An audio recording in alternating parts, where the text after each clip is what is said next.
Welcome to Sunita study zone. আজকে আমি তোমাদের সাথে টাইপিং রিলেটেড একটা ভিডিও শেয়ার করব। তো তোমরা অনেকেই কমেন্ট করে থাকো আমাকে যে দিদি টাইপিং কোথা থেকে প্র্যাকটিস করছো, তো সেই রিলেটেড একটু ডিটেলসে বলো। তাই ভাবলাম একটা আলাদা ভিডিও করে সেটা তোমাদের সাথে আমি শেয়ার করি। আমি কোন ওয়েবসাইট থেকে টাইপিংটা প্র্যাকটিস করছি আর কিভাবে প্র্যাকটিস করছি, কারণ সামনে যদি আমি পিএসসি ক্লার্কশিপ মেন্সের এক্সাম পাস করি তাহলে টাইপিংয়ে যদি ডাক পাই তাহলে তো টাইপিং প্র্যাকটিস করতে হবে। এবার ডাক পাবো কিনা সেটা তো জানি না, কিন্তু এখন থেকে তো প্র্যাকটিসটা করতে হবে যদি ডাক পাই সেক্ষেত্রে। আর আরেকটা গ্রুপ সিও রয়েছে এসএসসি, তো গ্রুপ সিতেও যদি পাস করি সেক্ষেত্রেও টাইপিংটা প্রয়োজন আছে। তো আমার মনে হয় এখন পড়াশোনার সাথে সাথে আমার জন্য এবং তোমাদের অনেকের জন্যই টাইপিং প্র্যাকটিস করাটা খুব জরুরি। তার জন্যই আজকে আমার এই ভিডিও। আর আমি এখানে শুধু টাইপিং কিভাবে আমি প্র্যাকটিস করি, কোথা থেকে প্র্যাকটিস করি, আমার স্পিড কি যতটা সম্ভব তোমাদের সাথে আমি একদম লাইভ শেয়ার করার চেষ্টা করব। আর এর আগে আমার আরও কয়েকটা ভিডিও আছে টাইপিং রিলেটেড, যারা বেসিক থেকে দেখতে চাও যে আমি কিভাবে বেসিক থেকে আমি টাইপিংয়ের স্পিডটা তুলেছি, 20+ করেছি, তো সেইটা দেখার জন্য আমার চ্যানেলেই টাইপিং রিলেটেড বেশ কয়েকটা ভিডিও আছে, তোমরা অবশ্যই কিন্তু দেখে নিতে পারো।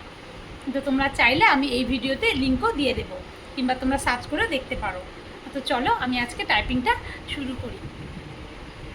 তোমরা দেখতেই পাচ্ছ যে আমি এখানে টাইপিং বাবা এই ওয়েবসাইটটা গুগল ক্রোম থেকে খুলে নিয়েছি। তো তোমরা তোমাদের ডেস্কটপ কিংবা ল্যাপটপ যার যেটা রয়েছে সেখান থেকে তোমরা এই ওয়েবসাইটে ঢুকবে গুগল ক্রোম থেকে। তো তারপরে আমি একদম দেখাবো যে আমি কীভাবে প্র্যাকটিস করছি। দেখো টাইপিং বাবা এই ওয়েবসাইটটা কিন্তু খুলে গেল।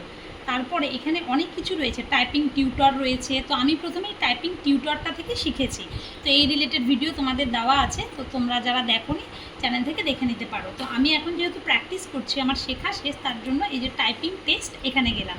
তো এখানে ক্লিক করলেই তোমরা দেখতে পাবে যে হিন্দিতে করবে হিন্দি, যে ইংলিশে করবে ইংলিশ। যেহেতু আমি ইংলিশে টাইপিং করব তার জন্য আমি তো ইংলিশের টাইপিংয়ের যে টেস্টটা সেটা খুলে নিলাম। তো এই দেখো দেখতেই পাচ্ছ এখানে আমি তারপরে আমার নাম দেখাচ্ছে, এবং তারপরে এখানে আমি মেনলি দেখব যে কত মিনিটের জন্য দেবো। যে আমি 10 মিনিটের জন্য, মানে যেহেতু টেস্টটা দেবো এক্সামেও 10 মিনিটের জন্য হবে, তো সেটা 10 মিনিট সিলেক্ট করে নিলাম। করার পরে ব্যাক স্পেস দেখাচ্ছে এনেবেল নাকি ডিসেবল সেই বিষয়টা। তো আমি এটা এনেবেলই করে রেখেছি, কারণ আমি তো তাই জানি। এখন তোমরা জানলে জানিও তো যে ব্যাক স্পেসটা মানে কী করে সেক্ষেত্রে এক্সামে। আমি তো জানি যে সেটা এনেবেলই থাকে। আর হাইলাইট আর অটো স্ক্রোল যে জায়গাটা রয়েছে তো সেটা আমি ডিসেবল করে দিলাম। তো করার পরে আমি এখন স্টার্ট ইন এক্সাম মোড শুরু করে দিলাম। তো এটা করলে পরেই তোমরা দেখতে পাচ্ছ যে এখানে চলে আসবে একদম এই যে পুরো টাইম। আমি যেহেতু 10 মিনিটের জন্য আমি টাইপিং টেস্টটা দিয়ে নিয়েছি, তার জন্য এখানে দেখতে পাচ্ছ যে এখানে 10 মিনিটই কিন্তু টাইমটা রয়েছে। তারপরে আমি এখান থেকে প্র্যাকটিসটা এবার শুরু করব। তো চলো আমি টাইপিংটা শুরু করি। আর করতে করতেই কিছু ভিডিও তোমাদের সাথে শেয়ার করবো, এবং লাস্ট টাইমে স্পিডটা কত হচ্ছে সেটাও তোমাদের সাথে শেয়ার করবো। স্পিড এবং অ্যাকিউরেসি, যেটা অ্যাকিউরেসিটা কিন্তু মোস্ট ইম্পর্টেন্ট। চলো আমি এবার টাইপিংটা শুরু করি। এখানে দেখতেই পাচ্ছ আমি এখানে হাতটা সেট করে নিচ্ছি কিবোর্ডে ASDF, এখানে আমি হাতটা সেট করব। তারপরে সেমিকলন LKJ, তোমার হাতটা কিন্তু এইখানেই থাকবে। যে দেখো এখানে দুটো দাগও দেওয়া আছে।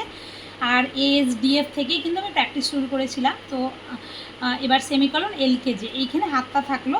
এইভাবে হাতটা সেট করব। করার পরে যেহেতু আমার অনেক দিন ধরে প্র্যাকটিস করছি, আমার প্র্যাকটিসটা হয়ে গেছে, তো তারপরে আমি এবার শুরু করছি। চলো শুরু করা যাক।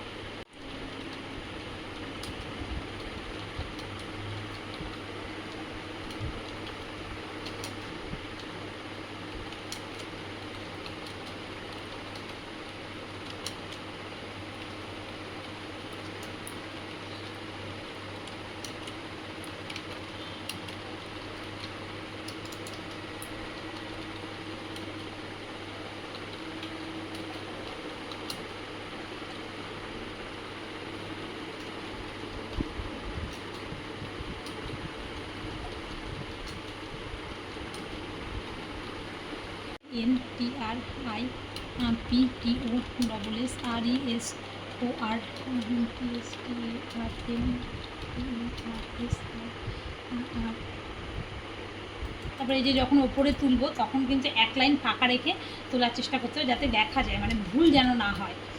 পুরো লাইন ভুল হলে কিন্তু অনেকটাই হয়ে যাবে।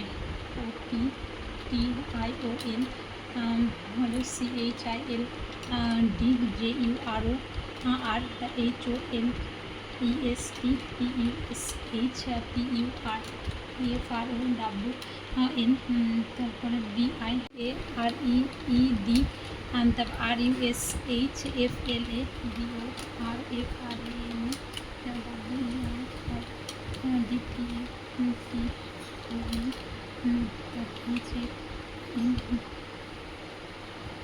শেষ শেষ হলো। আজকে দেখতে পাচ্ছ আমার টাইপিং স্পিড 27.28, আর হচ্ছে আমার টোটাল এরর হয়েছে 3টা। আজকে যেহেতু তোমাদেরকে দেখাবোর জন্য আর কি ভিডিও করলাম, আমার অনেক ক্ষেত্রে অ্যাকুরেসি 100% হয়, কখনো একটা হয়তো ভুল হয়। তো আজকে দেখলাম 3টা এরর হয়েছে, আর 27.28 স্পিড একদম লাইভ তোমাদের সামনে আমি দেখানোর চেষ্টা করলাম। 29 টাইমস হচ্ছে ব্যাক স্পেস, তো ব্যাক স্পেস তো কাউন্ট করে না, তো 20+ স্পিড আমি রাখার চেষ্টা করি। তো আমার এরপরে টার্গেট আছে যে 30+ স্পিডটা তোলা, রেগুলার বেসিসে প্র্যাকটিস করলে। রেগুলার বেসিসে যদি আমরা প্র্যাকটিস করে থাকি তাহলে মানে প্রত্যেকেরই 30+ স্পিড তো উঠবে, অনেকে তো আরও বেশি স্পিড আর কি ওঠে। এসএসসির জন্য কিংবা রেলের জন্য তো আরও বেশি স্পিডের প্রয়োজন হয়। তো আমাদের যেহেতু 20+ স্পিডের দরকার, তার জন্যই সকলকে বলবো যে 30-র আশেপাশে স্পিডটা তুলে রাখার, তাহলে সুবিধা হবে আর কি। তো তোমাদের ভিডিওটা কেমন লাগলো অবশ্যই কিন্তু জানিও। তো টাইপিং রিলেটেড আর কোনো যদি ভিডিও তোমাদের দরকার হয় কিংবা কোনো জানার কিছু থাকে তাহলে আমাকে কমেন্টে জানাতে পারো। তো আর মানে কার কত টাইপিং স্পিড, কে কোথা থেকে প্র্যাকটিস করো সেটাও আমাকে কমেন্টে জানিও। তো আজকের মতো ভিডিওটা এইটুকুই, ধন্যবাদ।